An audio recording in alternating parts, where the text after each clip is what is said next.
رمضان المبارک قریب ہے. ارادہ کیا تھا کہ رمضان سے پہلے کے جو کام ہیں ان پر کچھ روشنی ڈالی جائے تاکہ رمضان آنے سے پہلے رمضان کی تیاری ہو جائے. کام سے پہلے کام کی تیاری ہوتی ہے. جب کوئی بہت اہم مہمان آنے والا ہوتا ہے تو اس کے آنے سے پہلے انتظام کیا جاتا ہے. اسے کہاں بٹھانا ہے, کہاں سلانا ہے, کہاں نہلانا ہے, واش روم کہاں ہے, کھلانا کیا ہے, کس طرح سے اس کو پروٹوکول دینا ہے. آنے کے بعد نہیں ہوتا یہ کام. تو رمضان آنے سے پہلے اگر ہم اس کی تیاری کر لیں گے تو اس مہمان کی انشاءاللہ قدر ہوگی, اور عزت دار انسان کو اگر عزت دی جائے تو وہ اس کا بدلہ ضرور دیتا ہے. دو قسم کے لوگ ہوتے ہیں نا, ایک احسان فراموش ہوتے ہیں اور ایک وہ ہوتے ہیں جو تھوڑے سے احسان کا بدلہ بھی بہت زیادہ دیتے ہیں. احسان فراموش, آپ احسان کرتے رہیں ان کی صحت پہ کوئی فرق نہیں پڑتا. تو رمضان ایک ایسا مہمان ہے جو احسان فراموش نہیں ہے, بلکہ آپ اگر اس کو عزت دیں گے, اس کا احترام کریں گے, اس کا اکرام کریں گے تو آپ کو بہت نواز کے جائے گا. آپ اگر بعض مہمان ہیں نا سادہ چائے پلائیں گے تو وہ آپ کو دودھ پتی پلائے گا. آپ اسے انڈے والا برگر کھلائیں گے تو وہ آپ کو پیزا کھلائے گا. کچھ مہمان ایسے ہوتے ہیں. آپ اگر اسے بغیر بوٹی کی بریانی کھلائیں گے تو وہ آپ کو گوشت والی بریانی کھلائے گا. تو رمضان ایک ایسا مہمان ہے جو تھوڑا سا اکرام کرنے پر بھی آپ کو بہت زیادہ نوازتا ہے, تھوڑا نہیں نوازتا. لیکن رمضان کی جو نوازشیں ہیں, رمضان کے جو تحفے ہیں, جو رمضان آپ کو گفٹ دے گا اگر آپ اس کو عزت دیں گے تو وہ اس کا گفٹ ہونا ان لوگوں کی سمجھ میں آتا ہے جن کا آخرت پر ایمان ہو. جو آخرت کو نہیں مانتے, دنیا کو مسافر خانہ نہیں سمجھتے, انہیں رمضان جو کچھ دے کر جاتا ہے, جو گفٹ دے کر جاتا ہے, اس گفٹ کی ان کی نظر میں قدر نہیں ہوتی. سمجھ میں آ رہی ہے بات؟ مثال سے سمجھاتا ہوں. چھوٹے بچے جب پیدا ہوتے ہیں اور فیملی پلاننگ والوں کے غم میں اضافہ ہوتا ہے تو اکثر رشتہ دار بچوں کو لفافوں میں پیسے دے رہے ہوتے ہیں. کچھ کھلونے دے دیتے ہیں, جھنجھنا پکڑا دیا تو بچے کو جھنجھنا اچھا لگتا ہے. لیکن اگر کسی رشتہ دار نے 5,000 کا نوٹ بچے کو پکڑا دیا تو بچے کو وہ سمجھ میں نہیں آتا, حالانکہ وہ جھنجھنے سے زیادہ مہنگا ہے اور اس میں ہزاروں جھنجھنے آ سکتے ہیں. لیکن بچہ اپنی حماقت اور بے وقوفی کی بنیاد پر 1-2 روپے والی ٹرافی کو تو قدر کی نظر سے دیکھتا ہے, وہ 5,000 کے نوٹوں کو قدر کی نظر سے, وہی بات جواب آنا چاہیے نا, وہ 5,000 کے نوٹوں کو قدر کی نظر سے نہیں دیکھتا. کہتے ہی تو ایسے ہی ہے, کھائے گا اس کو. تو اس میں اس 5,000 کے, ابھی تک تو 5,000 کا نوٹ ہے, میرا خیال ہے 50,000 کا نوٹ بھی عنقریب آنے والا ہے. جس حساب سے معیشت ڈاؤن ہو رہی ہے تو 50,000 کا نوٹ بھی عنقریب آ جائے گا. بلکہ تول کے نوٹ بکیں گے, 1 کلو 5,000 کے نوٹ چاہیے مجھے, اس طرح سے سیٹ اپ چلنے والا ہے. تو اب بچے کے دل میں جو 5,000 کے نوٹ کی قدر نہیں ہے, اس میں 5,000 کے نوٹ کا قصور ہے یا بچے کا قصور ہے؟ بچے کا قصور ہے. بھائی یہ 5,000 کے نوٹ میں ٹافیوں کے ڈبوں کے ڈبے آ سکتے ہیں. تو رمضان آپ کو کیا گفٹ دے کر جاتا ہے, اس گفٹ کی قدر ان لوگوں کی نظر میں ہے جو اس دنیا کو حقیقی زندگی نہیں سمجھتے. جو اس کو اصل سمجھتے ہیں ان کی نظر میں رمضان ٹینشن کے علاوہ کچھ بھی نہیں ہے, خام خواہ کی ٹینشن ہے. کیونکہ وہ کہتے ہیں رمضان مولویوں کا مہینہ ہے. کس کا ہے؟ مولویوں. سیزن آتے ہیں نا, یہ مولویوں کا ہے. تو میں یہ عرض کر رہا تھا کہ رمضان کس کا مہینہ کہلاتا ہے؟ مولاناؤں کا مہینہ. حالانکہ یہ مولویوں کا مہینہ نہیں ہے, یہ مسلمانوں کا مہینہ ہے. ان لوگوں کا مہینہ ہے جو آخرت پر ایمان رکھتے ہیں, اور جن کا آخرت پر ایمان نہیں ہے ان کے لیے رمضان A to Z tension he tension ہے, ٹینشن ہی ٹینشن. وہ نہ کھلے عام صحیح طرح سے کھا سکتے ہیں, تھوڑی سی بغیرتی کے تانے پڑتے ہیں.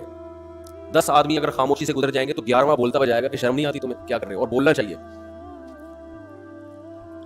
تو میں یہ کر رہا تھا کہ جو رمضان ہے نا، اگر آپ اس کا اکرام کریں گے تو یہ آپ کو بہترین گفٹ دے گا. اب میں بتاتا ہوں وہ گفٹ کیا دے گا آپ کو.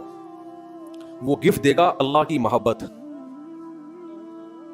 آپ کے دل میں اللہ کی محبت کی چنگاری پیدا کر دے گا. یہ دیکھو، انسان کو جو موٹیویشن ملتی ہے نا کسی بھی عمل کی، وہ یا تو کسی لالچ کی وجہ سے ملتی ہے یا کسی خوف کی وجہ سے.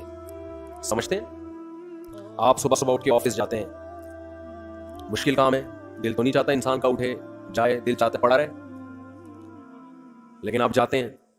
یہاں خوف بھی ہے اور لالچ، محبت، پیسے کی محبت. لالچ کو ہم محبت سے تعبیر کرتے ہیں، ذرا مہذب لفظ ہے. آپ جاتے ہیں، ایک محبت ہے پیسے سے. ہر انسان کی نیچر ہے کہ پیسے آئیں گے تو گٹکا بھی کھائیں گے، مسوار کا انتظام بھی ہوگا، پان کا انتظام بھی ہوگا، گھر میں راشن بھی ڈلے گا، بہت ساری چیزیں آئیں گی. اگر یہ محبت پیسے کی ختم ہو جائے تو آپ کو عمل پہ موٹیویشن نہیں ملے گی. بعض دفعہ خوف ہوتا ہے انسان کے دل میں. خوف کیا کرتا ہے کہ آپ کو یہ ڈر ہے کہ اگر میں آفس نہیں گیا، میں نے یہ کام نہیں کیا تو مجھے جاب سے نکال دیا جائے، میں غریب ہو جاؤں گا. یہ خوف ہے جو آپ کو ابھارتا ہے عمل پہ. ماہرین یہ کہتے ہیں کہ خوف سے بھی کام ہوتا ہے اور محبت میں بھی ہوتا ہے، لیکن خوف سے جو کام ہوتا ہے اس کام میں مزہ نہیں آتا، لہذا وہ کام زیادہ جاندار نہیں ہوتا. لیکن محبت کی وجہ سے جو کام ہوتا ہے وہ کام مزیدار بن جاتا ہے، کیونکہ آپ کی محبوب چیز آپ کو اس میں ملنے والی ہوتی ہے. سمجھ میں آ رہی ہے بات کہ نہیں آ رہی ہے؟ غزوہ احد میں صحابی رسول، غزوہ بدر میں ایک صحابی شریک نہیں ہو سکے. انہیں نہیں پتا تھا کہ میدان جنگ کا میدان قائم ہو جائے گا اور یہ ہوگا اور وہ ہوگا، انہیں نہیں پتا تھا. جب مسلمانوں کو فتح ہوئی تو انہوں نے منت مانی. منت ہوتی ہے نا، اللہ میرا یہ کام ہو جائے تو میں یہ کروں گا، میرا یہ کام ہو جائے تو میں یہ کروں گا. یہ واجب ہو جاتی ہے، اس لیے منت نہیں ماننی چاہیے. لوگ کہتے ہیں نا اللہ میرا فلاں کام ہو گیا تو میں اتنے روزے رکھوں گا، اتنا صدقہ کروں گا، وہ فرض ہو جائے گا آپ کے اوپر، اس لیے ویسے ہی دعا مانگ لیا کریں اللہ سے. بعض لوگ اتنی اونچی اونچی منتیں مان لیتے ہیں پھر ان سے پوری ہوتی نہیں ہے. تو اسلام میں الفاظ کی بہت ویلیو ہے، اور منت زبان سے ہوتی ہے، صرف دل میں ارادے سے نہیں ہوتی. اس کو عربی میں نظر کہتے ہیں، نظر، اردو میں منت.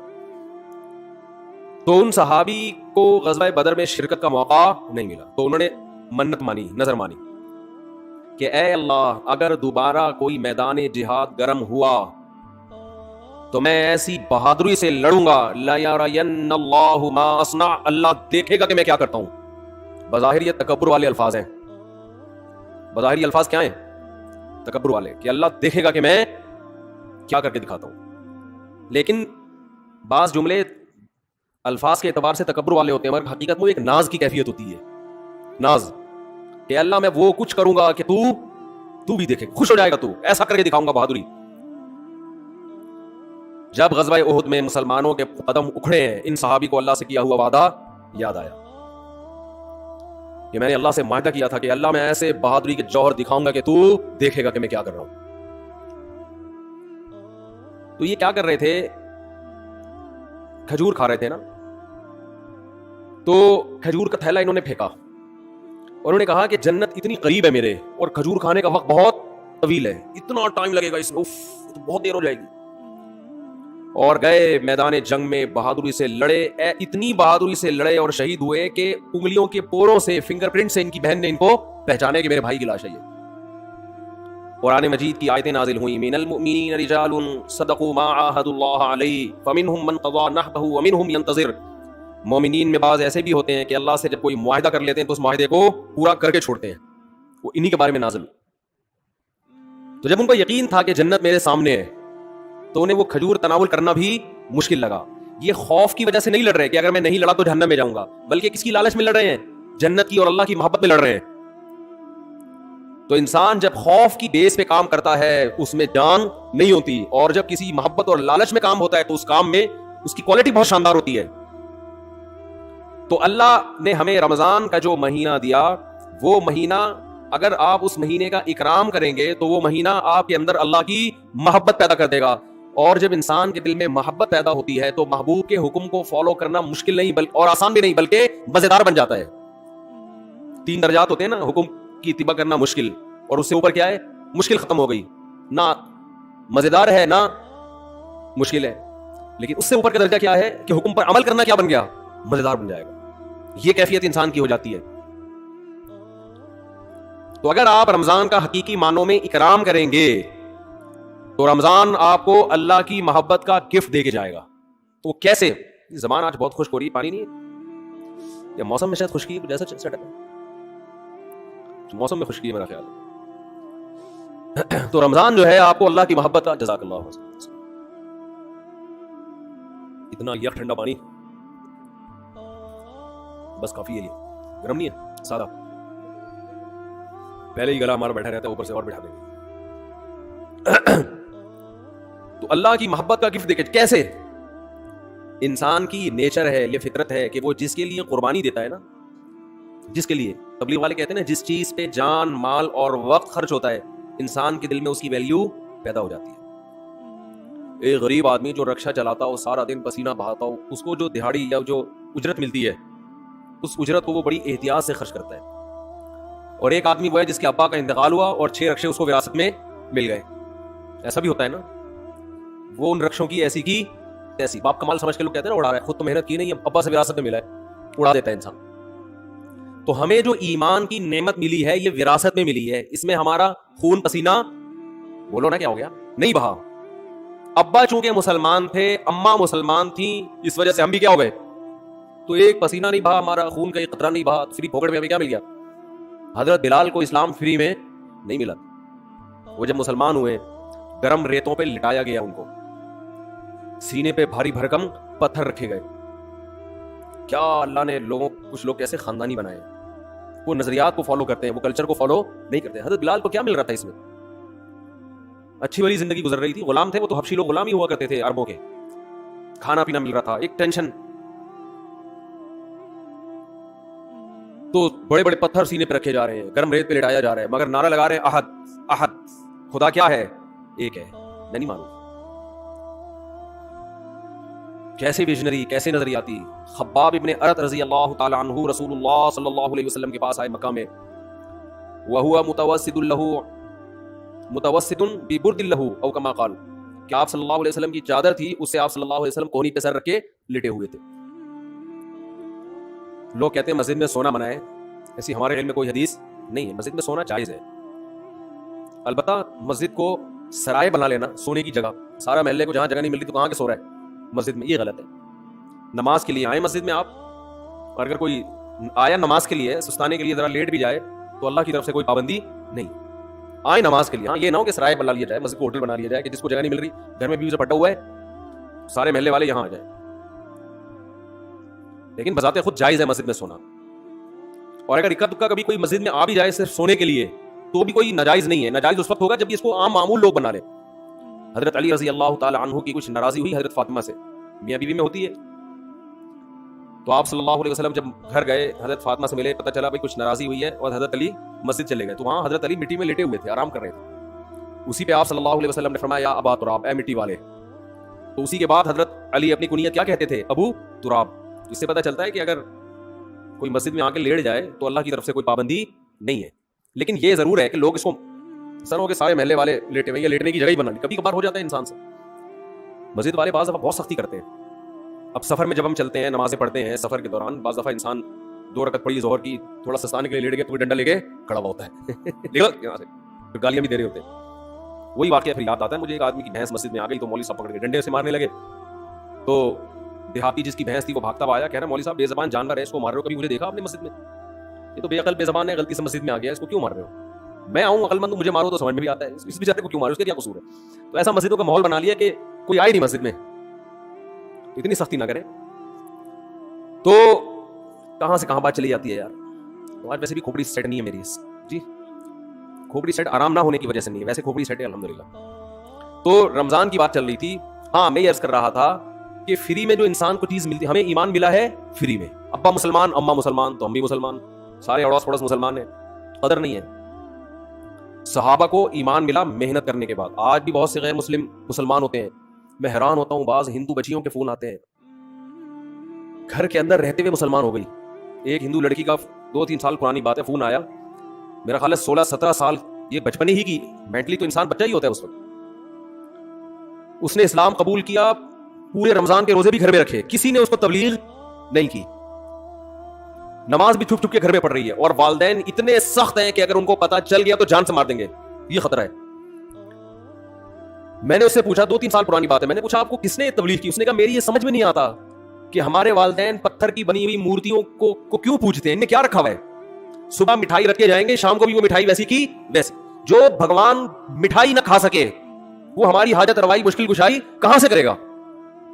اتنے بڑے بڑے عقل مندوں کو یہ بات سمجھ میں نہیں آ رہی, ایک 15-16 سال کی بچی کو یہ بات سمجھ میں آ گئی, اس کی کھوپڑی میں آ گئی یہ بات. پھر میں نے ویڈیوز دیکھی یوٹیوب پہ علماء کی, اور وہ پھر اللہ نے اس کو ہدایت دی, تو وہ وہیں اس نے کلمہ پڑھا, وہیں مسلمان, کسی کو نہیں بتایا کیونکہ مار دیں گے اس کو. چھپ کے نمازیں پڑھ رہی ہیں, ایسے بہت ہیں, ایک نہیں ہے. تو یہ وہ لوگ ہیں جن کی اسلام پر کچھ خرچ ہوا ہے, محنت ہوئی ہے. ہمیں اسلام ملا ہے فری میں, قربانی نہیں ہے. تو اللہ رمضان کے ذریعے, حج کے ذریعے, قربانی کے ذریعے, مختلف عبادتوں کے ذریعے ہم سے قربانی دلواتے ہیں کہ کچھ کرنا پڑے گا. سورہ عنکبوت میں اللہ نے کیا فرمایا؟ تم یہ سمجھتے ہو کہ تم جنت میں داخل ہو جاؤ گے, وَهُمْ لَا يُفْتَنُونَ, تمہیں آزمایا نہیں جائے گا. ایسا نہیں ہو سکتا, اللہ آزمائے گا. تو آزمانے کے طریقے نماز بھی ہیں, آزمانے کے طریقوں میں زکوٰۃ, صدقات و خیرات بھی ہے. آزمانوں کے طریقے میں ایک طریقہ کیا ہے؟ رمضان بھی ہے. تو یہ وہ مہینہ ہے جس کا آپ اگر اکرام کریں گے تو یہ آپ کے دل میں جانے سے پہلے اللہ کی محبت کی چنگاری بھڑکا کر چلا جائے گا. اور جب اللہ کی محبت کی چنگاری بھڑکے گی دل کے اندر, تو آپ کے لیے عمل کرنا مشکل نہیں, آسان نہیں, بلکہ مزیدار ہو جائے گا. کیونکہ محبوب کی خاطر قربانی دینے میں انسان کو مزہ آتا ہے, بشرطے کہ اس کو پتا ہو کہ میرا محبوب مجھے دیکھ رہا ہے, اس کو یہ پتا ہو. کیسے ہی مسلمانوں کی ترتیب دائیں بائیں ہو جاتی ہے, سب پوری دنیا میں ایک ہلچل مچ جاتی ہے. تو رمضان کا اکرام کیسے کرنا ہے, اس میں 2-4 چیزیں میں آپ کو بتا کے بس بیان کو آج میں ختم کرتا ہوں. سب سے پہلا تو ہے فرض روزے. یہ تو رمضان تو رکن ہے نا, رمضان کے روزے. ابھی سے نیت کریں کہ رمضان کا ایک روزہ بھی قضا نہیں کرنا ہے, کچھ بھی ہو جائے. دیکھو جو سوچ کے روزے رکھتا ہے نا, اس کے لیے روزہ رکھنا مشکل ہے. جو نہ رکھنے کا آپشن ہی ختم کر دے, اس کو پتہ بھی نہیں چلتا, پورا مہینہ گزر جاتا. بعض لوگ روزے کے بارے میں سوچتے ہیں رکھوں کہ نہیں رکھوں, ان کے لیے ایک روزہ ٹینشن ہے, ایک روزہ ٹینشن. اور اگر آپ نے یہ عزم کر لیا کہ بھائی میں مسلمان ہوں, نو کا آپشن میرے پاس نہیں ہے, تو پتہ ہی نہیں چلتا. ویسے ایک روزہ رکھو کتنا مشکل کام ہے بھائی. ہم لوگوں سے بتاتے ہیں پیر اور جمعرات کا روزہ سنت ہے, اچھا خاصا ٹینشن ہوتی ہے کیونکہ سنت ہے نا, فرض تو نہیں ہے, رکھیں نہیں رکھیں ایک ٹینشن. رکھنے کے بعد بھی بعض بات بھی سوچ رہا ہوتا ہے یار نہ رکھتا تو اچھا تھا. بعض دفعہ یہ بھی وسوسے آنا شروع ہوتے ہیں شیطان کی طرف سے. لیکن جو کام کرنا ہی کرنا ہے تو اس میں انسان فارغ ہو جاتا ہے کہ بھئی یہ اس میں ٹینشن ختم ہو جاتی ہے. تو یہ نہ سوچیں کہ میں کتنے رکھوں گا. خواتین کے جو ایام ہوتے ہیں نا مینسز کے, ان ایام کی حفاظت, ان کو شمار کرنا عورت پہ فرض ہے. یہ خوب سمجھ لیں. آج کل یونیورسٹیوں میں, اچھا یہ جو راکٹ والا مضمون تھا نا, یہ بھی میں تھوڑی سی بات بتا دوں کہ یہ جو مسلمان علماء کا اس سے تعلق نہیں ہے کہ آپ چاند پہ پہنچنے کے نہیں پہنچ رہے, اس کا ہماری یونیورسٹیوں سے تعلق ہے. چاند پہ پہنچنے کے طریقے یونیورسٹیوں میں پڑھائے جاتے ہیں. سمجھتے ہو کہ نہیں سمجھتے؟ تو ہونا یہ چاہیے تھا کہ ایک تصویر آ رہی ہوتی, ایک ویڈیو آ رہی ہوتی, جاپان کے سائنسدان یا امریکہ کے سائنسدان چاند پہ پہنچ رہے ہیں, نیچے کراچی اور لاہور یونیورسٹی کی بھی ویڈیو آ رہی ہوتی کہ وہاں بھی سائنسدان لگے ہوئے ہیں, پروفیسر لگے ہوئے کہ ہم غبارے کو چاند تک کیسے پہنچائیں. چلو پہلا غبارے کا تجربہ کر لیں, پھر راکٹ بھی بھیجیں گے. تو یہ مولویوں کو گالیاں نہ دیا کریں, یہ اپنے سائنسدانوں کو برا برا کہا کریں, یا حکمرانوں کو کہا کریں. نہیں آ رہی میرا خیال بات سمجھ میں؟ یہ مولاناؤں کا ہیڈک نہیں ہے کہ چاند پہ جا رہے کہ نہیں جا رہے. اس کی مثال ایسے ہے کہ جیسے کوئی ابھی کرونا کی وبا پھیلی ہوئی ہے نا, کرونا کی وبا پھیلی ہوئی ہے, ڈاکٹر ایک ویڈیو آ رہی ہے جس میں ڈاکٹر ویکسین تیار کر رہے ہیں, دوسری ویڈیو آ رہی ہے جس میں کربلا کے واقعات بیان ہو رہے ہیں, تیسری ویڈیو آ رہی ہے کہ اس میں 4 شادیوں کا تذکرہ ہو رہا ہے, چوتھی آ رہی ہے. تو اب اس میں لوگ کہہ رہے ہیں مولانا لوگ دیکھو کیا کر رہے ہیں, ادھر وہ کرونا کی ویکسین تیار کر رہے ہیں, ادھر مولانا لوگ کیا کیا الٹی الٹی باتیں کر رہے ہیں. تو بھائی وہ جو ویڈیو, اس میں ایک ویڈیو ایسی بھی آنی چاہیے کہ ہمارے ڈاکٹر بیٹھے ہوئے ہیں کرونا کی ویکسین بنانے کے لیے. تو ہمارے ڈاکٹروں کی سرے سے کوئی ویڈیو آ نہیں رہی ہے, تو پھر یہی ہوگا کہ کیلے کرو قبلے کی طرف ہے کہ نہیں ہے. پھر تو یہی ہوگا نا کچھ. بھائی فیس بک والے کو کچھ تو چلانا ہے نا ویورز بڑھانے کے لیے, تو اس کو ہمارے سائنسدان مل ہی نہیں رہے, کوئی دھماکے کرتے ہوئے, کوئی راکٹ بھیجتے ہوئے, تو پھر وہ 4 شادیوں کی ویڈیو چلائے گا اور کیا کرے گا وہ. تو یہ مولاناؤں کے ٹینشن نہیں ہے بھائی, یہ ہماری یونیورسٹیوں کا جو نظام تعلیم اور ہمارے حکمرانوں کی کرپشن, انہوں نے ملک کو کھنڈرات میں دھکیل دیا ہے. میں تو کہتا ہوں جو فیس بک پہ ویڈیوز ڈالتے ہیں نا, یہ نہ ڈالا کریں کہ کیلے کا رخ قبلے کی طرف ہے کہ نہیں ہے, کیونکہ لوگ کہتے ہیں یہ دیکھو کہ کس چیز میں لگے ہوئے. اصل ویڈیو یہ آنی چاہیے کہ ایک طرف آپ یہ دکھائیں کہ سائنٹسٹ خلائی سیارے بھیج رہے ہیں آسمان میں, وہاں سے چھلانگے مار رہے ہیں, دوسری طرف کراچی کے گٹر کے ڈھکنوں کی تصویریں آنی چاہیے, ڈھکن یہاں کیا ہوئے ہیں, کھلے ہوئے ہیں. تیسری طرف گدے گھوڑے کی لیدوں کی تصویریں آنی چاہیے, کچرے کے ڈھیر آنے چاہیے, چرسی آنے چاہیے پائپ کے اندر بیٹھے ہوئے. پھر اصل لبرل لوگوں کا اصل چہرہ آئے گا, کیونکہ یہ حکم, یہ جو ملک ہے لبرل لوگوں کے ہاتھ میں, یہ مولاناؤں کے ہاتھ میں نہیں ہے. پھر آئے گا ایک طرف دیکھو سائنسدان راکٹ بھیج رہے ہیں وہاں پہ, اور ادھر کراچی میں کٹر کے ڈھکن لگانے کے لیے بھی حکومت تیار نہیں ہے. تو لوگ سائنسدانوں کا مولویوں سے مقابلہ کروا رہے ہیں, حالانکہ دونوں کی فیلڈ بالکل الگ الگ ہے. نہیں آ رہی میرا. تو آسمان میں خلائی سیارے بھیجنا مولویوں کی فیلڈ تھوڑی. مولوی موٹیویشن کرے گا, آپ کو موٹیویٹ کرے گا کہ سیارہ بھیجنے کے کیا اسلام میں فضائل ہیں, ٹھیک ہے نا, سائنسدان بننے کے کیا فضائل ہیں, ڈاکٹر بننے کے کیا فضائل ہیں, وہ مولانا بیان کرے گا. ہر چیز میں علماء کو برا بڑا کہتے ہیں لوگ. دوسری بات یہ کہ فیس بک اور یوٹیوب کی دنیا تو کھلی بھی ہے نا, بہت سے لوگ مولانا نہیں ہوتے, مولانا بن کے آئے ہوئے ہیں. تو آپ ہر ایک پر یہ ٹھپ لگا رہے ہیں مفتی ہیں, مفتی عبدالقوی کو بھی لوگوں نے کیا بنا دیا. اتنے فون آئے میرے پاس, مفتی صاحب دیکھیں مفتی عبدالقوی کیا کر رہے ہیں, یہ ہوتے ہیں مفتی. میں نے کہا بھائی اس پہ کون کہاں مفتی لگانے پر گورنمنٹ کی طرف سے کوئی پابندی نہیں ہے. کس نے بولا یہ مفتی ہے؟ کسی کو بھی اٹھا کے مفتی آصف زرداری صاحب کر دو آپ, پھر کہو دیکھو یہ مفتی لوگ کیا کیا کر رہے ہیں. مفتی کا ڈگری کوئی ہمارے ملک میں کوئی سسٹم نہیں ہے, پتھر اٹھاؤ مفتی نکلے گا نیچے سے. اور صرف یہ مفتیوں کے ساتھ نہیں ہو رہا, ڈاکٹروں میں بھی ایسے ہی ہے, جعلی سرٹیفکیٹ کے ڈاکٹر بھرے ہوئے ہیں. اور حکیم تو ہول سے, جس کا دنیا میں کوئی کام نہیں ہے وہ حکیم بنا ہوا ہے. اور اس سے بھی زیادہ ہول سیل کے حساب سے روحانی عامل ہیں, روحانی جن چڑیل بھوت بھگانے والے. وہ تو اتنے ہر ایک کو روحانی علاج آتا ہے. ایک صاحب مجھے دبئی میں ملے کہ میرا روحانی علاج کر دیں. میں نے کہا میرے یوٹیوب پہ وہ ہے کلپ ہے اس بارے میں, بڑے خوش ہوئے, کہتے ہیں اس کلپ کا نام کیا ہے. کلپ کا میں نے کہا اس کا نام ہے روحانی علاج والوں کا علاج, روحانی علاج والوں کا علاج. تو خیر میں جلدی سے بات کو سمیٹ کے ختم کرتا ہوں, وہ پورا ہو گیا کہ بھائی دیکھو اللہ کے لیے جب قربانی دو گے نا تو قربانی کے صلے میں اللہ کی محبت پیدا ہوگی. پہل آپ کو کرنی پڑے گی. ایک بالش آپ آؤ گے تو اللہ آپ کی طرف ایک ہاتھ آئے گا, پہل آپ کو. تو اس پہل میں آج یہ عزم کرے سب سے پہلے. میں خواتین کی کچھ بات عرض کر رہا تھا کہ اپنے جو ان کے مینسز کے ایام ہوتے ہیں ان کو عورت پر واجب ہے کہ وہ نوٹ کر کے رکھے, کیونکہ عادت سے اس کا تعلق ہے کہ جتنے دن کسی خاتون کی عادت ہے پھر اگلے مہینے اتنے دن تک وہ ایام شمار ہوں گے. یہ میں زیادہ ڈیپ میں نہیں جا رہا ابھی. تو بہت سی خواتین پاک ہو جاتی ہیں مگر روزہ چھوڑ دیتی ہیں, بہت سی ناپاک ہوتی ہیں مگر روزہ رکھتی ہیں. تو مسائل کا علم ہے ہی نہیں. بہشتی زیور ایک جامعۃ الرشید نے چھاپی ہے, آسان بہشتی زیور, تسہیل بہشتی زیور کے نام سے. وہ کتاب ہر گھر کی ضرورت ہے. اس میں بہت روز مرہ کے مسائل لکھے ہوئے. ہمارے اہل حدیث حضرات اس پہ اعتراضات کرتے ہیں, تو کسی مسئلے پر اعتراض کریں تو میرے سامنے لے کر آئیں اس کو. سمجھتے ہیں کہ نہیں سمجھتے؟ اعتراض کرنا آسان ہوتا ہے, گورنمنٹ کی طرف سے کوئی پابندی نہیں. ابھی میرا وہ بات ہوئی تھی نا, مناظرہ لوگوں نے نام دے دیا, حالانکہ مناظرہ نہیں تھا. اس میں ہوا یہ تھا کہ وہ ایک بار بار کہہ رہے تھے تقلید یہ ہے تقلید وہ ہے. میں نے کہا آپ بیٹھیں پہلے مجھے بتائیں تو آپ کے ہاں تقلید کی ڈیفینیشن کیا ہے. تو میں پہلے لکھوں گا, پھر اگلی نشست میں ہم اس پہ کیا کریں گے, بحث کریں گے. کیونکہ ایسے ادھر ادھر باتیں کرنا بہت آسان ہوتا ہے. تو سامنے بیٹھ کے آپ مجھے ریٹن لکھ کے دیں, میں پہلے آپ کے دعوے کو سمجھوں گا, آپ کا دعویٰ ہے کیا, پھر ہم اس پہ بحث کریں گے. تو محترم نے دعویٰ یہ بتایا کہ کسی کی کو بلا دلیل فالو کرنا کیا کہلاتا ہے, تقلید, اور یہ حرام ہے, ناجائز ہے. تو میں نے کہا کسی کی بھی تقلید و حرام ہے, اور کسی کی بھی تقلید و حرام ہے, وہ موجود ہے, ریکارڈ ہے. تو میں نے ان سے کہا کہ اچھا کوئی تابعی اگر صحابی کی تقلید کرتا ہے بغیر دلیل ان کی بات کو مانتا ہے تو یہ بھی حرام ہے. اب وہ یہاں کی بات کو انہوں نے کیا شروع کر دیا, گھمانا. وہ کہہ رہے ہیں کہ وہ بھئی آپ نے خود ہی دعویٰ کیا, یا تو آپ دعوے سے رجوع کرو, میں تو موقع دے رہا ہوں آپ کو دعوے سے رجوع کرنے کا, میں کوئی بحث تھوڑی کر رہا ہوں آپ سے. آپ کہتے ہو بھئی مجھ سے تھوڑی سی مسٹیک ہوئی تھی تقلید کی ڈیفینیشن کرنے میں, بلکہ اصل میں یہ نہیں بلکہ یوں ہے. تو میں نے کہا تو حدیث کی کتابوں میں بہت سے فتوے ہیں, صحابہ کے تابعین نے آ کے مسئلہ پوچھا, انہوں نے جواب دے دیا, وہ چلے گئے, نہ انہوں نے دلیل پوچھی نہ انہوں نے دلیل بتائی. تو کہہ رہے ہیں آپ حوالہ پیش کریں. تو میں نے کہا آپ انکار کریں کہ ایسا نہیں ہے, تو میں حوالہ پیش کروں گا. نہ انکار کر رہے ہیں, میری عادت ہے گل ویلے دی تے پھل موسم دا, ٹو دا پوائنٹ بات کرنے کی عادت ہے. تو انہوں نے اس کو مناظرہ بنا دیا, بحث کی طرف لے کر چلے گئے. تو مجھے غصہ آیا پھر کہ میں ٹائم ویسٹ کرنے کے لیے آیا ہوں, میں کوئی پروفیشنل مناظر نہیں ہوں, نہ میں آپ سے مناظرے کے لیے بیٹھا, اور میرا دل صاف تھا, لہٰذا میں نے ان کو ریکارڈ کرنے کی بھی اجازت دی. انسان کے دل میں چور ہوتا ہے تو ریکارڈ کرنے کی اجازت نہیں دیتا, اور میں نے ان کو کہا لائیو نہیں کریں, کیونکہ بعض دفعہ انسان کی زبان سے ایسی بات نکل جاتی ہے کہ وہ پبلش کرنے کی نہیں ہوتی. لیکن انہوں نے خیر اس کو لائیو بھی چلایا, اور جو کچھ ہوا سب کے سامنے ہے. تو کل میرے دی پھل موسم دا, ٹو دا پوائنٹ بات ہونی چاہیے. تو وہ یہ سمجھ رہے تھے شاید میں ان کو نیچا دکھانا چاہتا ہوں. نہ میں نیچا دکھانا چاہتا ہوں بھائی, میں آپ سے آپ کا دعویٰ سمجھنے کی کوشش کر رہا ہوں کہ آپ کا تقلید کے بارے میں موقف کیا ہے. کہنے تفسیر کی فلاں کتاب میں یہ لکھا, بھائی تفسیر کی کتاب میں کیا لکھا ہے یہ تو مفسر کا موقف ہے نا, میں تو اہل حدیث کا موقف پوچھنا چاہتا ہوں, آپ کا موقف کیا ہے. تو آج کا جو دور ہے نا حق کو سمجھنے کا نہیں ہے, بس ایک دوسرے کو نیچا دکھانے کا وہ ہے. تو بات کیا چل رہی تھی, ہاں میں یہی کہہ رہا تھا, یہ جو بہشتی زیور کتاب ہے نا مسائل کی, یہ گھر میں رکھیں. یہ بہت ہندوستان میں اس کتاب کو اللہ نے جتنی مقبولیت عطا فرمائی ہے, اتنی مقبولیت کسی دوسری کتاب کو نہیں ملی. جہیز میں خواتین کو یہ کتاب دی جاتی تھی, تو جامعۃ الرشید نے آسان کر کے چھاپی ہے. اور اگر کوئی اہل حدیث حضرات کہتے ہیں یہ غلط ہے, یہ قرآن و سنت کے خلاف ہے, تو مجھے بتائیں کون سا مسئلہ قرآن و سنت کے خلاف ہے, میں اس کا جواب دوں گا انشاءاللہ. اور پھر ان سے کہیں کہ آپ ایک ایسی کتاب لے کر آئیں جو قرآن و سنت کے موافق ہو. آپ تو مسائل کی کتاب لکھیں نا, آپ کی تو کوئی ہے نہیں اس طرح کی. یہ فوراً جواب میں کہتے ہیں ہماری کتابیں, یہ جو ابو داؤد اور بخاری ہماری ہیں, تو آپ بخاری اور ابو داؤد گھر میں رکھیں, اور روز مرہ کے مسائل آپ اسے نکالیں, آپ کو نہیں ملیں گے. تبھی تو علماء کتابیں لکھتے ہیں کہ آسان کر کے قرآن و سنت کی روشنی میں مسائل کا علم کو ایک جگہ جمع کر دیا جائے. تو آپ لکھ لیں کوئی کتاب, آپ بخاری مسلم سے ہی لکھ لیں, نہ خود لکھ رہے ہیں نہ لکھی ہوئی کتاب, کیڑے نکالنا ہے بس. ابھی وہ مشہور فتنہ پرست نے کیا کیا ہے, وہ میرا ایک بیان میں ایک نازیبہ الفاظ آئے تھے جس سے میں نے معذرت بھی کی کہ وہ ہے نا مفسرین کے بارے میں نے کہا ہے کہ وہ میرا مقصد مفسرین نہیں ان کے حوالے کہ آپ بار بار مفسرین کے جو حوالے دے رہے ہیں تو ان حوالوں کا تذکرہ نہ کریں. آپ سے جو سوال پوچھا جا رہا ہے اس کا جواب دیں. تو ایک مشہور زمانہ ہے, انہوں نے کیا کیا, توصیف الرحمن راشدی نے یہ کہا, فلانے نے یہ کہا, سب کے جو اس طرح کی چیزیں ہیں نا نکال کے کلپ بنا کے مارکیٹ میں چلا دیا.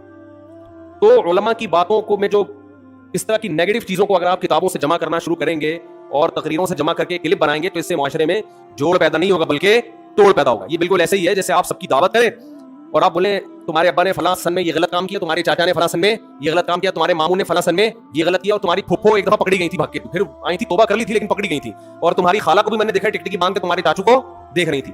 یہ سارا کر کے آپ نے ایک دسترخوان پہ سب کو دعوت کی اور یہ کلپ چلا دی اور کہا میں جوڑ پیدا کرنے کے لیے یہ کام کر رہا ہوں, میرا مقصد امت میں توڑ نہیں ہے.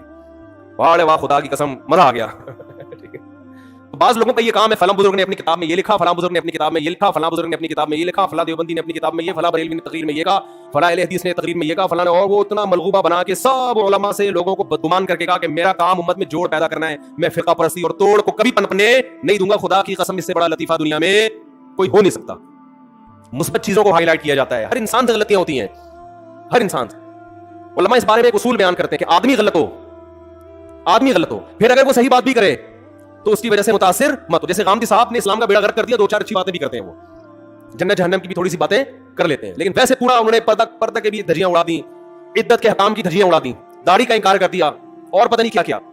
دو چار باتیں اچھی کر لیتے ہیں کہ اللہ کا وجود ہے, اللہ کی توحید ہے, ملحدوں کے خلاف تقریریں بھی ان کی ملتی ہیں. اور بعض دفعہ بندہ کیا ہوتا ہے, صحیح ہوتا ہے لیکن اس سے غلطیاں ہوتی ہیں. تو اگر کوئی بندہ ٹھیک ہے, اس سے کبھی غلطی ہو رہی ہے, تو آپ اس کی غلطی کو اچھال رہے ہو, اس کا مطلب آپ غلط ہو, آپ کی سوچ کیا ہے, غلط ہے, آپ نیگیٹیوٹی کو فروغ دے رہے ہو معاشرے میں. تو خیر کہاں سے کہاں بات چلے گئے, ہم تو رمضان شوال میں الجھے ہیں. تو بہشتی زیور کتاب ہے, مسائل بہشتی زیور, حضرت مولانا اشرف علی تھانوی کی. جہاں حضرت مولانا اشرف علی تھانوی کا نام آئے گا لوگ فوراً کہتے ہیں انہوں نے اپنے نام کا کلمہ پڑھایا تھا, اشرف علی رسول اللہ. میں ممبر پہ بیٹھ کے دعوے سے کہتا ہوں انہوں نے کبھی اپنے نام کا کلمہ نہیں پڑھایا. اس کے میں ویڈیو ریکارڈنگ میں جواب دے چکا ہوں, اور اس جواب کا جو جواب آیا ہے نا وہ ادھورا آیا, اس میں میری پوری اعتراضات کا جواب دیا نہیں گیا ہے. اس لیے میں کہہ رہا ہوں ایک دفعہ سامنے بیٹھ کے میں محترم سے اشکال کر لوں گا کہ حضرت اشرف علی تھانوی جو کلمہ پڑھوایا ہے اس کی حقیقت کیا ہے. میں سامنے بیٹھ کے میں مناظرہ نہیں کروں گا, بحث بھی نہیں. جیسے لوگوں کو اجازت ہوتی ہے نا سوال پڑھنے کی, بھائی محترم کی مجلس میں لوگوں کو اجازت ہے کہ سوال پڑھ کے سناتے ہیں, تو ہمیں بھی تو اجازت ہو نا. میں نہیں پڑھ سکتا تو میرا کوئی نمائندہ چلا جائے گا, وہ جا کے آپ کی خدمت اقدس میں سوال پڑھ لے گا. آپ کا ظرف اتنا بھی نہیں ہے کہ آپ کسی کو آپ کی مجلس میں سوال پڑھنے کی اجازت دے دو. ہم نے تو یہاں کھلی اجازت دی ہوئی ہے نا, بیان کے بعد سب کو اجازت ہے سوال پوچھنے کی. تو حضرت مولانا اشرف علی تھانوی نے اپنے نام کا کلمہ نہیں پڑھایا, وہ غلط حوالے دے رہا ہے, جھوٹ بول رہا ہے. اور اگر پڑھایا ہے کلمہ فرض کر لے تو پھر وہ مسلمان نہیں ہے. پھر آپ ان کو مسلمان کیوں کہہ رہے ہو؟ جو آدمی یہ دعویٰ کرے کہ مولانا اشرف علی تھانوی نے اشرف علی رسول اللہ کا کلمہ پڑھوایا ہے, کیا وہ مسلمان ہو سکتا ہے جو یہ کلمہ پڑھوائے؟ قادیانی مرزا غلام احمد قادیانی کے نام کا کلمہ پڑھتے ہیں, اس وجہ سے کافر ہے یا نہیں ہے؟ تو میں یہ کہتا ہوں پھر یہ منافقت کیوں کرتے ہو کہ ایک طرف کہتے ہو حضرت مولانا اشرف علی تھانوی نے اپنے نام کا کلمہ بھی پڑھوایا اور دوسری طرف آپ ان کو مسلمان بھی کہتے ہو. یہ پھر منافقت ہے. جو اپنے نام کا کلمہ پڑھوائے وہ بزرگ تو دور کی بات, وہ مسلمان نہیں ہو سکتا. تو آپ ایک دعویٰ کرو پڑھوایا کہ نہیں پڑھوایا, اور اگر آپ کہتے ہو کہ پڑھوایا ہے مگر وہ پھر بھی مسلمان ہے تو پھر کیوں مسلمان ہے, اس کی تعویل کیا کرتے ہو آپ؟ تو وہ تعویل آپ کر کے بتاؤ آپ. تو بہشتی زیور بہت شاندار کتاب ہے. باقی دیکھو دنیا میں کوئی کتاب ایسی نہیں ہے اللہ کی کتاب کے علاوہ کہ A to Z بالکل ٹھیک ہو, اس میں غلطی کا امکان نہ ہو. یہ ہم بہشتی زیور کے بارے میں بھی دعویٰ نہیں کرتے. بہشتی زیور میں 15 شعبان کے روزے کو مستحب لکھا ہے, لیکن ہم اس روزے کا مستحب نہیں مانتے کیونکہ اس میں حدیث صحیح نہیں ہے. تو یہ تو چھوٹی موٹی مسٹیک تو دنیا میں ہر شخص سے ہو سکتی ہے. ہمارے شیخ حضرت مفتی رشید احمد صاحب کی فتاوا کی کتاب ہے احسن الفتاوا, بہت شاندار فتوے ہیں اس میں, بہت بہترین مدلل, لیکن اس کے ہر حد اس سے کوئی بھی متفق نہیں ہے. وہ تو دنیا میں کوئی کتاب ایسی نہیں ہے. تو اس کا یہ حل تھوڑی ہے کہ کتابوں کو اٹھا کے آپ پھینک دیں. اس کا حل یہ ہے کہ علماء اس پہ حاشیے چڑھاتے ہیں, اس پہ اپنی تقریرات لکھتے ہیں, تو پھر اشکالات اور تعلیقات ہوتی ہیں اس کے اوپر. یہ بہت شاندار کتاب ہے, آپ اس کو گھر میں رکھیں, اس سے آپ کو رمضان کے مسائل پتہ چلیں گے, خواتین کے خاص طور پر حیض و نفاس کے مسائل, جو آج کل ہماری جدید طبقے سے جو وابستہ خواتین ہیں یونیورسٹیوں پڑھنے والی, ان کو طہارت کے مسائل بھی معلوم نہیں ہے, بالکل نہیں پتا ان کو. تو رمضان کا پہلا خاندانی کام آپ نے کیا کرنا ہے؟ بھائی جلدی سے بات کو ختم کر رہا ہوں میں, ایک روزہ بھی نہیں چھوڑ, یہ آپشن ہی ختم, چاہے سحری میں آنکھ کھلے یا نہیں کھلے, اس سے روزے آسان ہو جائیں گے ورنہ ٹینشن. دوسرا کام خاندانی کیا کرنا ہے؟ تراویح کی نماز. کیا کام کرنا ہے بھائی؟ اور تراویح 20 رکعتیں ہیں, 8 رکعتیں بولو نہیں. حضرت عمر سے 2 روایتیں, ایک 8 والی اور ایک 20 والی, کہ حضرت عمر نے کتنی, دیکھو نبی صلی اللہ علیہ وسلم نے تراویح کی کتنی رکعتیں پڑھی ہیں, کوئی بے غبار حدیث میں ہمیں اس کا تذکرہ نہیں ملتا. بس اتنا ہے کہ 3 دن پڑھی ہے, بس کتنی پڑھی ہمیں نہیں پتا. یہ ہمیں حضرت عمر کے عمل سے پتا چلتا ہے, کیونکہ حضرت عمر بدعتی بولو نہیں ہو سکتے. کیونکہ انہوں نے جب جماعت سے 20 رکعتیں پڑھائی ہیں حضرت عمر نے, تو اس کا مطلب نبی نے ان 3 دن میں کتنی پڑھی تھی. اور ایک ضعیف روایت میں اس کا تذکرہ بھی ہے کہ نبی نے 20 رکعتیں پڑھی ہیں. تو ضعیف روایت کی تائید جب خلفائے راشدین کے عمل سے ہو گئی تو وہ ضعیف بھی عملاً کیا بن گئی؟ صحیح بن گئی ہے وہ. تو حضرت عمر سے 2 ہیں، 8 بھی اور 20 بھی. 8 والی پر امت نے کسی امت نے عمل ہی نہیں کیا، کیونکہ وہ بالاتفاق مضطرب ہونے کی وجہ سے ضعیف ہے، سند کی وجہ سے نہیں بلکہ مضطرب. کیونکہ جو راوی حضرت عمر سے 8 بیان کر رہا ہے وہی کتنی بھی بیان کر رہا ہے؟ 20 بیان کر رہا ہے. اور جب ہم صحابہ کے دور میں دیکھتے ہیں تو ہمیں سب جگہ 20 نظر آ رہی ہیں، 8 کہیں بھی نظر نہیں آ رہی. تو یہ کیسے ممکن ہے کہ حضرت عمر نے 8 شروع کی ہو اور کوفہ، بصرہ، دمشق، شام، مصر سب جگہ 20 ہو رہی ہوں؟ اس سے پتہ چلتا ہے کہ حضرت عمر سے جو 20 والی روایت ہے وہ صحیح ہے، 8 والی صحیح نہیں ہے. اور اس کی سب سے بڑی دلیل یہ ہے کہ موطا امام مالک میں ہے 8 رکعتوں والی، جو امام مالک نے نقل کی ہے. لیکن امام مالک خود 8 کا فتویٰ نہیں، وہ خود 20 سے زیادہ کے قائل ہیں، وہ تو 20 کی بھی نہیں 36 کے قائل ہیں. تو یہ کیسے ممکن ہے کہ کتاب کا مؤلف 8 والی ذکر کر رہا ہو مگر خود اس روایت کو وہ اس پر عمل نہ کر رہا ہو؟ ان باتوں کا کسی اہل حدیث عالم کے پاس جواب نہیں ہے. ترمذی میں ایک روایت پیش کی جاتی ہے امام احمد بن حنبل سے. یہ روایت ہے کہ اس میں کوئی مخصوص عدد ثابت نہیں ہے، جتنی چاہے پڑھ لو. لیکن امام احمد کی جو اپنی اصل کتاب ہے فقہ کی، اس میں امام احمد کے شاگرد جو امام احمد سے ذکر کرتے ہیں وہ ذکر کرتے ہیں امام احمد بن حنبل کے نزدیک بھی 20 رکعتیں مختار ہیں. سمجھ نہیں آ رہی میرا خیال ہے بات. تبھی فقہ حنبلی میں تراویح کی رکعتیں کتنی ہیں؟ 20. اور امام ابو حنیفہ کے نزدیک بھی لوگ پتہ ہے مجھ سے کیا کہتے ہیں؟ لوگ جو ہے نا کہتے ہیں کہ یار آپ ان حدیثوں کا انکار کر رہے ہو جس میں 8 آتا ہے. 8 والی جو بخاری کی حدیث ہے نا اس کا تراویح سے کوئی تعلق نہیں ہے. بخاری میں آتا ہے نبی رمضان اور غیر رمضان میں 8 پڑھتے تھے، اس کا تراویح سے کوئی تعلق، وہ تو غیر رمضان میں بھی تھی. اتنی سینس نہیں ہے یار، آپ ہمیں قرآن و حدیث سکھا رہے ہو اور ہمیں اپنا مقلد بنا رہے ہو. اتنے بڑے بڑے مجتہدین کی تقلید چھوڑ کے میں لوگوں سے ایک بات کہتا ہوں، ایک قرآن و حدیث وہ ہے جو ابو حنیفہ، شافعی، مالک اور احمد بن حنبل نے سمجھا، اور ایک قرآن و حدیث وہ ہے جو 15ویں صدی کے مولوی سمجھ رہے ہیں. کس کی فہم زیادہ صحیح ہوگی؟ بولو بھائی. ایک قرآن وہ ہے جو انجینئر بیان کر رہا ہے حدیث، ایک حدیث کی تفصیل وہ ہے جو امام مالک بیان کر رہے ہیں، ابو حنیفہ بیان کر رہے ہیں جن کی 80 ہجری میں پیدائش ہوئی ہے، تابعین میں سے ہیں، جو امام شافعی بیان کر رہے ہیں. تم امام شافعی کو چھوڑ رہے ہو، تم امام ابو حنیفہ کو چھوڑ رہے ہو، تم امام مالک کو چھوڑ رہے ہو، تم احمد بن حنبل جیسے محدث اور فقیہ جو امام بخاری کے استاذوں میں ہیں ان کو چھوڑ کر فالو کس کو کر رہے ہو؟ انجینئر کو. اور تم کہہ رہے ہو ہم صرف قرآن و حدیث کو مانتے ہیں، ہم کسی اور چیز کو نہیں مانتے. تم قرآن و حدیث کو نہیں مانتے میرے بھائی، تم مقلد ہو، اندھے مقلد ہو. تم قرآن و حدیث کی اس تشریح کو مانتے ہو جو انجینئر کر رہا ہے، اس تشریح کو نہیں مانتے جو احمد بن حنبل کر رہے ہیں، جو ابو حنیفہ کر رہے ہیں، جو امام مالک کر رہے ہیں، جو امام شافعی کر رہے ہیں. یہ بڑے بڑے تابعین، تبع تابعین، مجتہدین جن کو پوری امت نے فالو کیا ہے. تو 8 رکعت کی جو موطا امام مالک کی حدیث ہے اس 8 رکعت پہ امام مالک نے فتویٰ نہیں دیا. کیوں؟ اس لیے کہ وہ حدیث مضطرب ہے، اس میں راوی ایک بیان پہ ٹکتا نہیں ہے، کہیں 20 بیان کرتا ہے، کہیں 8. جب راوی کے بیان میں تضاد ہو تو حدیث مضطرب ہونے کی وجہ سے رد ہو جاتی ہے. اور میں آخری بات کر کے بیان کو ختم کرتا ہوں. یہ جو تراویح کا لفظ ہے یہ 8 رکعتوں پہ فٹ ہی نہیں بیٹھتا ہے. اس کا بھی میں جواب سوال کر رہا ہوں لیکن کوئی جواب نہیں دے رہا. دیکھو اپنی مرضی کے سوال بنا کے جواب دے دیا کرو تو لوگ واہ واہ کریں گے. آپ میرے ساتھ یہ ہو رہا ہے، میں جو بیانات میں اعتراض کرتا ہوں نا اس کا جواب نہیں مجھے ملتا. خود سے اعتراض بنا کے کیا کر دیا جاتا ہے؟ جواب. جیسے میں نے بتایا تھا کہ حرم میں 4 مصلے تھے، حنفی، مالکی، شافعی، حنبلی، 4 مصلے تھے نا کئی سو سال تک، جو کہ نہیں ہونے چاہیے، ایک ہی ہونا چاہیے تھا مصلی. تو لوگوں نے اعتراض کیا 4 مصلے تھے حرم میں، یہ دیکھو کتنا غلط ہے، حنفی مالکی ایسے ہوتے ہیں. تو میرا سوال یہ تھا کہ 5واں کیوں نہیں تھا اس وقت؟ اس کا مطلب 5واں فرقہ وجود میں آیا ہی نہیں تھا، وہ اب پیدا ہوا ہے. وہ ٹھیک ہے 4 غلط تھے لیکن اس غلط کو بھی صحیح ان 4 میں سے ایک نہیں کیا ہے. سمجھیں کہ نہیں بھائی ایک امام ہونا چاہیے، 4 الگ الگ جماعتیں نہیں ہونی چاہیے. لیکن اس کا مطلب 700 سال تک امت یہ سمجھتی رہی کہ اہل سنت والجماعت کے 4 نمائندے ہیں، 4 مکتب فکر، 5واں کوئی تھا ہی نہیں، لہذا اس کا کوئی مصلی تھا ہی نہیں. تو سوال یہ تھا. لیکن جب سوال یہ پوچھا جائے تو ایسے جواب ملتا ہے کہ وہ سوال پی جاتے ہیں. سوال یہ جواب یہ دیا کہ غلط ہو رہا تھا، یہ بدعت ہے، اور یہ بدعت ہے، یہ ناجائز ہے. تو ہم کب کہہ رہے ہیں کہ صحیح تھا بھائی وہ؟ لیکن یہ پوری دنیا میں نہیں ہو رہا تھا، یہ صرف حرم میں ہو رہا تھا. اور اس کو ختم بھی حنبلیوں نے کیا ہے کہ نہیں جی امام ایک ہونا چاہیے، سارے چاہے حنفی ہو شافعی ہو اس امام کے پیچھے نماز پڑھیں گے. سمجھ میں آ رہی ہے بات کہ نہیں آ رہی؟ تو سوال یہ تھا کہ 700 سال یا 400 سال تک امت کی نمائندگی ان 4 مکاتب فکر نے کی ہے حرم میں، 5ویں نے کوئی اپلیکیشن بھی نہیں دی. اس کا مطلب 5واں تھا ہی نہیں. اور جو آپ یہ مختلف الفاظ بیان کرتے ہو کہ امام احمد بن حنبل اہل حدیث تھے، فلاں اہل حدیث تھے، تو امام احمد بن حنبل اگر اس طرح کے اہل حدیث تھے تو پھر امام احمد بن حنبل کے فالوورز کو اہل حدیث کیوں نہیں کہا جاتا ہے، حنبلی کیوں کہا جاتا ہے؟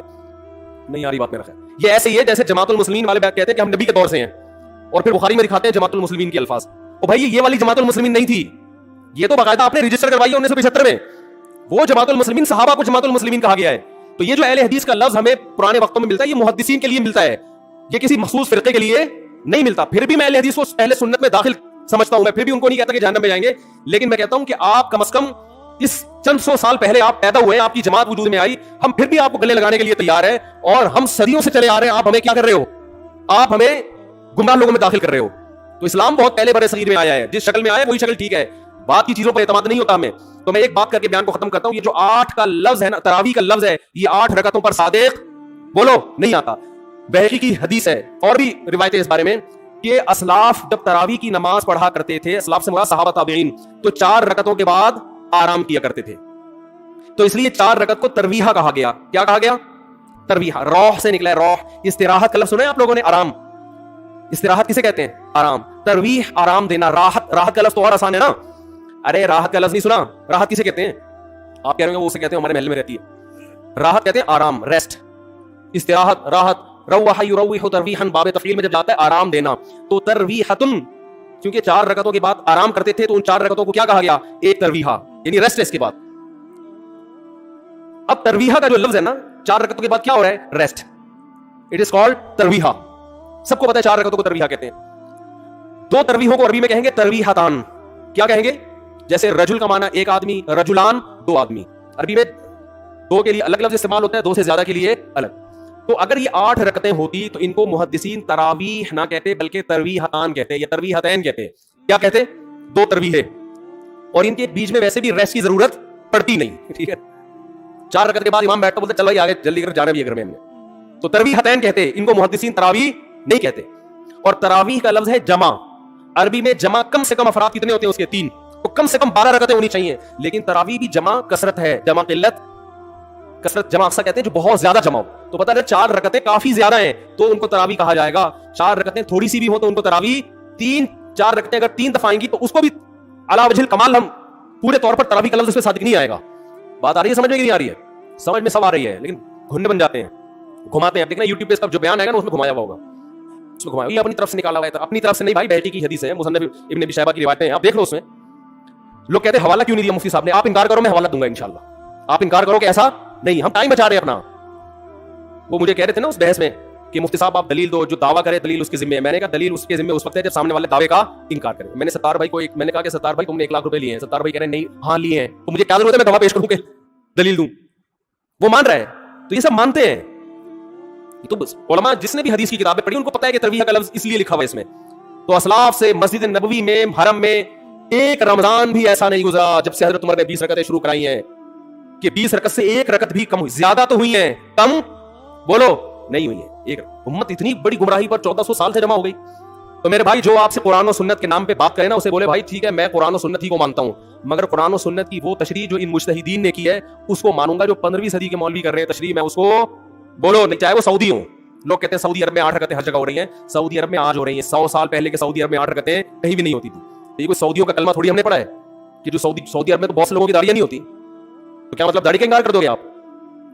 تو ہم نے فالو کرنا ہے امام مالک کو, امام احمد بن حنبل کو, امام شافعی کو. یہ بڑے بڑے محدثین تھے, مجتہدین تھے. خلفائے راشدین کو, خلفائے راشدین کے دور میں کوئی ایک روایت دکھا دو 8 رکعتوں والی, کوئی ایک روایت.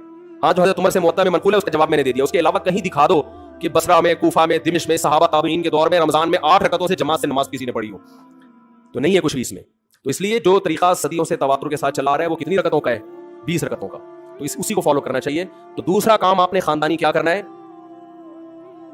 تراویح پابندی سے پڑھیں. سمجھ میں آ رہی ہے بات؟ تو یہ 2 کام فی الحال کریں, کچھ پیکج اگلے جمعے میں انشاءاللہ بیان کریں گے. تو اسی سے انشاءاللہ اللہ کی محبت کی چنگاری آپ کے دل میں پیدا ہوگی. اللہ ہمیں سمجھنے کی, عمل کی توفیق